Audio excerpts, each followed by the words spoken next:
lose lap time.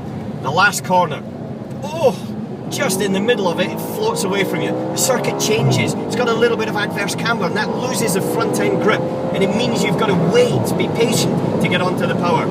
But now you're just sitting on the start finish straight, you're sitting, now you're starting to think, okay, the braking point's coming up for the first corner, about 150 metres to 125 metres depending on how good your tyres are. Boom! Hit the brakes hard, the car goes light, the rear goes light, you stop it down, and then you get it into that apex before going straight back onto the throttle. Pardon the throttle, flick it left, third gear, we're already up into fourth gear, we use the curb on the right. Then just as you use that curb on the left exit, up into fifth. And now you're just sitting, looking at the next braking point. I see the 150, I'm looking at the 100, I'm going to brake about the 100, boom, I get the car stopped at the 100, down to second gear. And then if you miss it, just like I did there a little bit, you never get the front of the car back.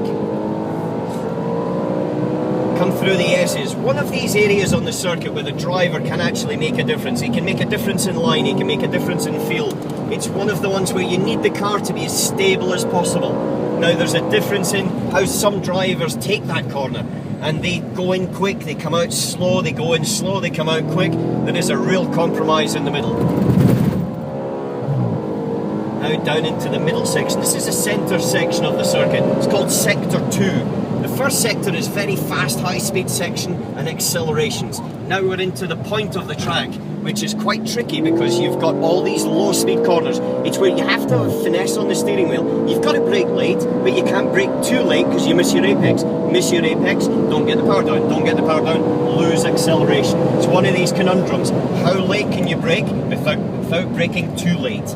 Always a difficult balance. And again, we're now coming up towards Sector 3, another part of this sort of point and squirt aspect of the track.